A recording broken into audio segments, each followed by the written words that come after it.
SIR শুনানি ঘিরে রাজ্য জুড়ে উত্তপ্ত পরিস্থিতি। দিকে দিকে ফর্ম 7 নিয়ে ছড়িয়েছে উত্তেজনা, আর এরই মধ্যে অভিযোগ নিষ্পত্তির জন্য ফের সময়সীমা বাড়ালো নির্বাচন কমিশন। বিস্তারিত জানবো, কথা বলবো আমাদের প্রতিনিধি রুমা পালের সঙ্গে। রুমা, কি জানতে পারছো? নতুন সময়সীমা কি ধার্য করা হয়েছে? দেখো, 15ই জানুয়ারি শেষ তারিখ ছিল, যেটা 16ই ডিসেম্বর থেকে 15ই জানুয়ারি ক্লেমস অ্যান্ড অবজেকশনে। সেই সময়সীমা কিন্তু বাড়ানো হলো, 19শে জানুয়ারি করা হলো। অর্থাৎ যেভাবে দাবি এবং নিষ্পত্তি আসছিল, ভোটাররাও কিন্তু নিজেদের দাবি বা নিষ্পত্তির কথা জানানোর তাদের সুযোগ ছিল 15ই জানুয়ারি পর্যন্ত, এবং পলিটিক্যাল পার্টিসদেরও। কিন্তু দেখা যাচ্ছিল এই নিয়ে কিন্তু উত্তপ্ত পরিস্থিতি হচ্ছিল বিভিন্ন জায়গায়। সেক্ষেত্রে বারবার বলা হচ্ছিল যে কোনো দাবি বা নিষ্পত্তির কথা বলতে গেলে সেটা কিন্তু 15ই জানুয়ারি শেষ তারিখ। সেক্ষেত্রে কিন্তু নির্বাচন কমিশন আরো সময়সীমা বাড়ালো, 19শে জানুয়ারি পর্যন্ত কোনো ক্লেমস বা অবজেকশন করা যাবে। অর্থাৎ কোনো ভোটার যদি মনে করে যে তার নাম বাদ চলে গিয়েছে বা খসড়া তালিকাতে কোনোভাবে তার নাম বাদ গেছে, কি কারণে গেছে, সেক্ষেত্রে তার দাবি জানাতে পারবে সমস্ত তথ্য দিয়ে। এবং কোনো রাজনৈতিক দল তারা যেটা ক্লেমস এবং অবজেকশন করছে, এবং যেহেতু ফর্ম 7 নিয়ে কিন্তু দিকে দিকে কিন্তু দেখা যাচ্ছে যে বেশ উত্তেজনা পরিস্থিতি সৃষ্টি হচ্ছে, সেক্ষেত্রে কিন্তু নির্বাচন কমিশন সেটা বিবেচনা করে 15ই জানুয়ারি থেকে 19শে জানুয়ারি পর্যন্ত এই সময়সীমা বাড়ালো, আরো কয়েকটা দিন দিল, যাতে কিন্তু এই ক্লেমস অ্যান্ড অবজেকশন করা যেতে পারে। ধন্যবাদ রুমা। এসআইআর এর নামে হয়রানির অভিযোগে সমুদ্রগড় স্টেশনে রেল অবরোধ করলেন স্থানীয় বাসিন্দাদের একাংশ।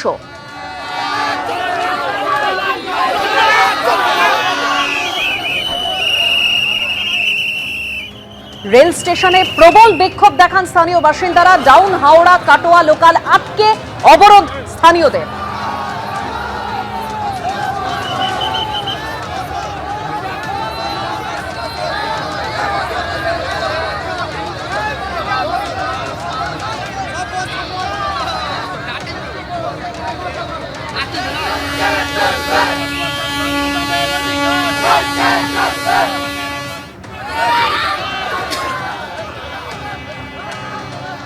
রেল স্টেশনে প্রবল বিক্ষোভ দেখান স্থানীয় বাসিন্দারা। ডাউন হাওড়া কাটোয়ার লোকাল আটকে অবরোধ করেন স্থানীয় বাসিন্দারা।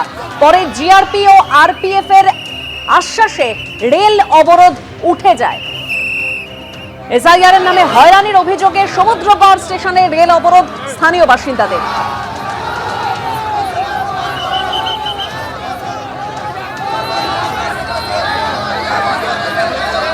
ট্রেন অবরোধ করে তারা প্রবল বিক্ষোভ দেখান, একেবারে সেই ছবি আপনারা দেখতে পাচ্ছেন।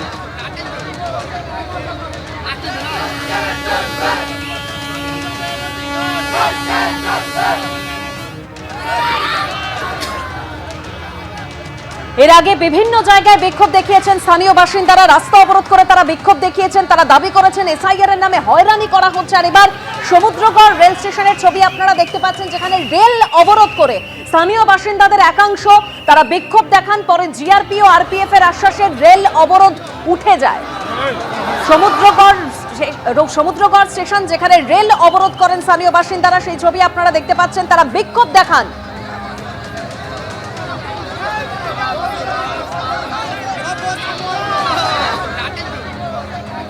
রানা দাস আমাদের প্রতিনিধি রয়েছেন টেলিফোন লাইনে। রানা, ঠিক কি অভিযোগ করছেন স্থানীয় বাসিন্দারা, এই মুহূর্তের কি পরিস্থিতি? দেখো, তোমাকে প্রথমে তাদের যেটা দাবি সেটার কথা বলি। তাদের যেটা দাবি ছিল যে নিঃশর্তভাবে সমস্ত নাগরিকদের যারা ভোটার তাদের তালিকায় নাম তুলতে হবে, এবং যাদের শুনানিতে ডাকা হয়েছে তাদের স্থানীয় এলাকাতে শুনানিতে ডাকতে হবে।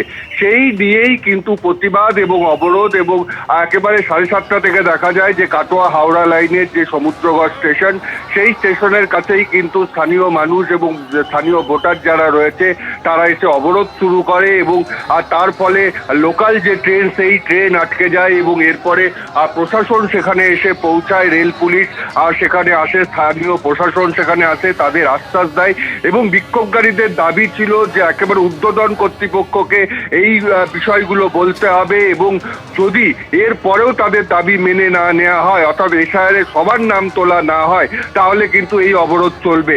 প্রায় আধ ঘন্টা মতো এই অবরোধ চলে, এবং তারপরে কিন্তু অবরোধ ওঠে। এই মুহূর্তে ট্রেন চলাচল স্বাভাবিক রয়েছে। তবে বিক্ষোভকারীরা জানিয়েছে যে এখন প্রশাসন আশ্বাস দিয়েছে যে ঊর্ধ্বতন কর্তৃপক্ষকে তাদের দাবি জানানো হবে, সেটা যদি না মানা হয় ফের তারা আরো বড়সড় আন্দোলনে নামবে। ধন্যবাদ রানা। তবে এর আগেই এসআইআর নিয়ে হয়রানির অভিযোগে কোথায় কোথায় বিক্ষোভ দেখানো হয় সেই ছবি আপনাদের সামনে রেখেছি। চাপড়ায় যেখানে বিএলওদের তরফে বিক্ষোভ দেখানো হয়েছিল, টাকিতে এসআইআর হয়রানির অভিযোগ একেবারে ধুন্ধুমার পরিস্থিতির সৃষ্টি হয়। এসআইআর বিক্ষোভে চাকুলিয়ায় ধুন্ধুমার পরিস্থিতি গতকালের সেই ছবি পরবর্তীতে আপনাদের দেখাবো। অন্যদিকে দুর্গাপুর আসানসোলে বিজেপির তরফে বিক্ষোভ দেখানো হয়েছে ছাতনাতে বিডিও অফিসে বিজেপি। এবিপি আনন্দ, এগিয়ে থাকে, এগিয়ে রাখে।